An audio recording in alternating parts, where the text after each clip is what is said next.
अस्सलामु अलैकुम वरहमतुल्लाहि बरकातुहू। उम्मीद है कि आप तमाम खैर आफियत से होंगे। आज की इस वीडियो के जरिए से एक गुप्त मसला हम आपके सामने पेश करने वाले हैं। वो मसला ये है कि क्या औरत अपने ज़ेर-ए-नाफ बालों को ब्लेड से साफ कर सकती है या नहीं कर सकती है। और इसी तरीके से दूसरा मसला ये बतलाने वाले हैं कि क्या मर्द अपने ज़ेर-ए-नाफ बालों को क्रीम से साफ कर सकता है या नहीं कर सकते हैं। तो ये दोनों मसाइल आज की इस वीडियो के जरिए से हम आपको तफसील से बतलाने वाले हैं। ये मसला बहुत ज्यादा औरतों की तरफ से पूछा जाता है और यही मसला बहुत ज्यादा मर्दों की तरफ से, जो नौजवान हैं उनकी तरफ से पूछा जाता है। तो देखिए, सही मसला ये है कि औरत के लिए बेहतर चीज ये है कि वो अपने ज़ेर-ए-नाफ बालों को क्रीम से साफ करें या पाउडर से साफ करें, इसलिए कि औरत की जो शर्मगाह होती है वो बहुत नाजुक होती है, वहां की चमड़ी बहुत नरम और मुलायम होती है। तो लिहाजा उनके लिए बेहतर ये है कि वो या तो क्रीम इस्तेमाल करें या पाउडर इस्तेमाल करें या ऐसी कोई चीज इस्तेमाल करें कि जिससे उनके ज़ेर-ए-नाफ बाल बआसानी यानी तकलीफ के बगैर सही से साफ हो जाएं। अलबत्ता अगर किसी औरत को क्रीम लगाने से या पाउडर लगाने से तकलीफ होती हो, जैसे दराद का हो जाना या खुजली शुरू हो जाना, तो लिहाजा ऐसी औरत ब्लेड इस्तेमाल कर सकती है, इसमें कोई हर्ज नहीं है। या अगर किसी औरत को क्रीम से कोई प्रॉब्लम नहीं है, कोई परेशानी नहीं है, लेकिन वो फिर भी ब्लेड इस्तेमाल करना चाहती है, तब भी उसके लिए ब्लेड इस्तेमाल करना बिल्कुल जायज़ है, इसमें कोई हर्ज नहीं है। अगर कोई औरत ज़ेर-ए-नाफ बालों में ब्लेड का इस्तेमाल करेगी तो वो शरीयत के एतबार से बिल्कुल भी गुनहगार नहीं होगी। औरतों के दरमियान में ये बात बहुत मशहूर है कि जो औरत ज़ेर-ए-नाफ बालों को ब्लेड से साफ करती हैं तो उनका जनाजा भारी हो जाता है। ये बात बिल्कुल बेअसल है। शरीयत में इस बात की कोई हकीकत नहीं है। शरीयत में ऐसी बात ना कुरान और हदीस में ऐसी बात लिखी हुई है, ना किसी अल्लाह वाले से ऐसी बात मनक़ूल है। तो लिहाजा ये बात लोगों की चली चलाई बात है, अवाम के दरमियान में और ख़ास तौर पे औरतों के दरमियान में ये बात मनगढ़ंत है।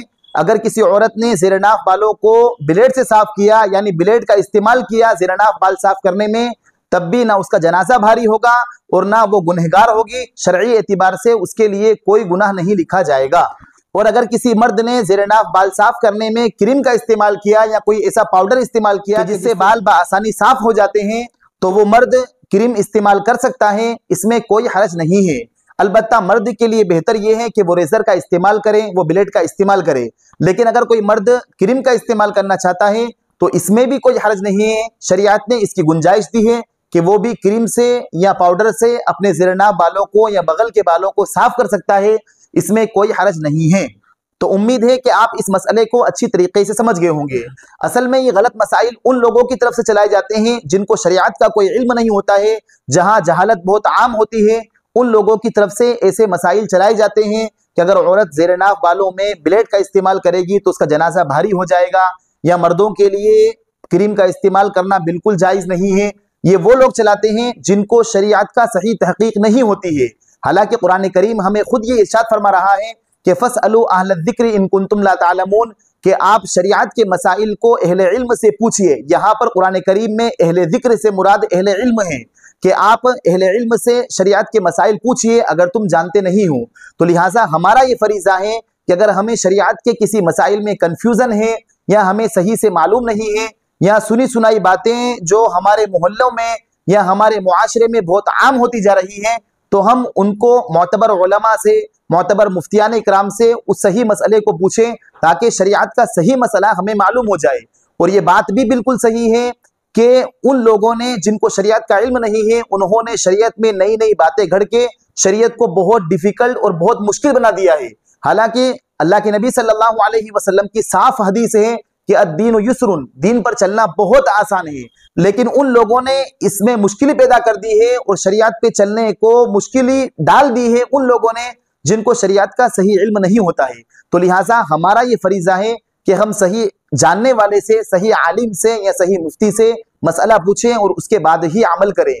तो ये जो दोनों मसाइल हमने आपके सामने पेश किए हैं, ये मशहूर दारुल इफ्ता जामिया बिन्नूरी टाउन से लेकर हमने आपके सामने पेश किया है। अगर आपको ये हमारी वीडियो अच्छी लगी हो तो आप हमारी इस वीडियो को दूसरों के पास जरूर शेयर करें, और साथ साथ हमारे चैनल को अगर अभी तक आपने सब्सक्राइब ना किया हो तो आप हमारे इस चैनल को जरूर सब्सक्राइब कर लें। फजज़ाकुमुल्लाहु खैरन व अहसनल जज़ा। अस्सलामु अलैकुम व रहमतुल्लाहि व बरकातुहू।